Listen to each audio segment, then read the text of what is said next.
I'm Jackson Steger, and for my research project, I chose the African American cuisine and how it changed. It started off, I guess, pre-slavery, the African cuisine, so just the African people living in Africa. The main diet was bean, peas, whole grains, fruits, peanuts, vegetables, just stuff that was easy to farm, easy to make, and plentiful. And then many of these types of foods end up being a large influencer later in the African American cuisine. Moving on, the slavery or early African American diet consisted usually of cornmeal, lard, peas, greens, flours, and the least desirable cuts of meats.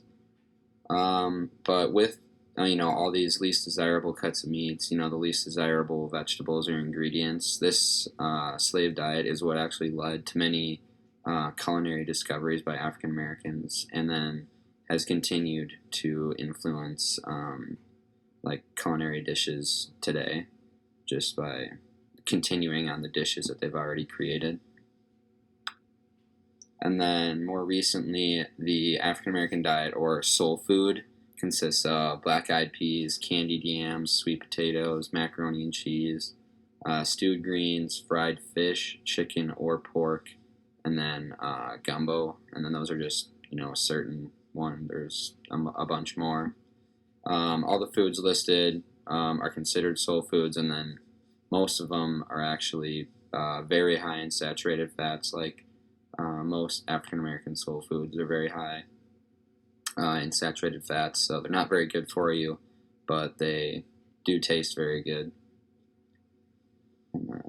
And then, although soul food is unhealthy and tastes very good, like you want it, you would like to eat it. After slavery, when African Americans were given their freedom, most of them were too poor that they couldn't even afford the types of food that they wanted to eat. They had to sort of continue on the slave diet with whatever they can afford or whatever they can find. And then I just wanted to say how the slides kind of show how the dishes or food have made their way from Africa to the United States, through everything, all the events the African American people have gone through. And, these ingredients have relatively stayed the same, but there's been so many different and unique dishes that have been made throughout the generations.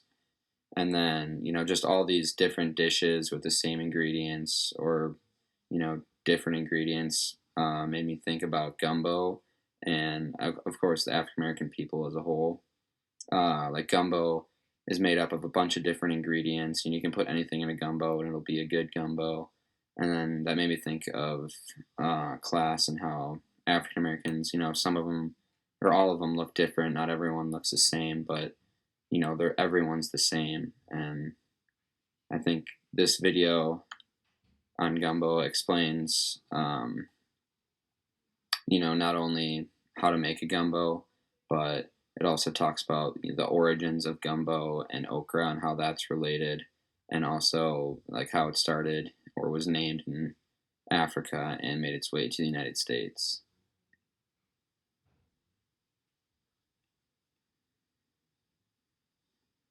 And it formed the basis of this traditional stew. We do a special gumbo on Friday that we do just with okra, crabs, and shrimp. Of course, you can put meat in it, whatever you like to put in it. When okra was not available, other thickening agents were used.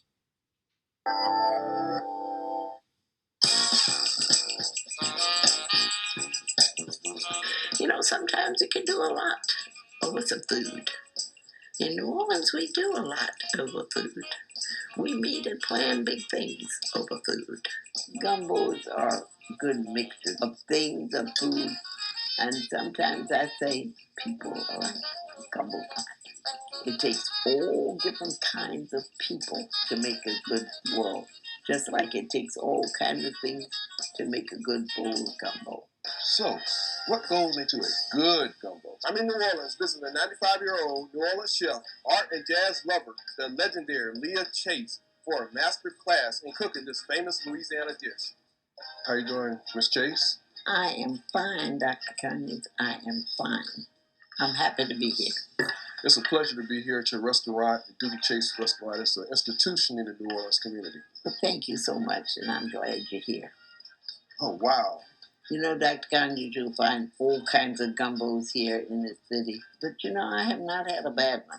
One thing I have learned living here is that New Orleanians are very particular about their gumbo. All over this country, all over, you think gumbo. What do you think about? So, okra. That's the gumbo I'm accustomed to in South Carolina. Okra and tomato and corn and shrimp. No corn, Dr. Conyers. Don't put corn in gumbo. Miss Leah Chase is known as the queen of Creole cuisine, and Doogie Chase Restaurant is famous in New Orleans, especially for its gumbo. A Louisiana gumbo is a dish that represents three founding cultures: African, Native American, and European, particularly the Spanish and French. Gumbo is made from ingredients easily available in this part of the country: wild game, sausage, seafood, and vegetables. When you cook and you use what you have, you make do with what you have. There is a science to preparing this delicious concoction and a complicated history. Where did gumbo come from originally? Not the French, as some people think. The name gumbo comes from a West African word for okra, pronounced gumbo, or in a shortened form, gumbo. Okra came with enslaved Africans who were brought to Louisiana in the 1700s, and it formed the basis of this traditional stew. You know, we do a special gumbo on Fridays that we do just with okra, crabs, and shrimp. Of course, you can put meat in it, whatever you like to put in it. When okra was not available, other thickening agents were used. And in here as the thickener, we have filet. Filet is the Choctaw word for ground sassafras leaves used to season gumbo. Another type of gumbo thickener is known as a roux. It's flour browned in hot oil, sometimes as light as cafe au lait or as dark as chocolate. There All right. So I just thought that video was super interesting because it gave a little bit of background on the gumbo, explained that, you know, it can be made by anything, and then also showed that even when okra wasn't available, you know, like one of the main ingredients in a gumbo, they were still making it with thickeners, you know, just finding another ingredient to make the dish, you know, better or just as good. Otherwise, thank you for watching.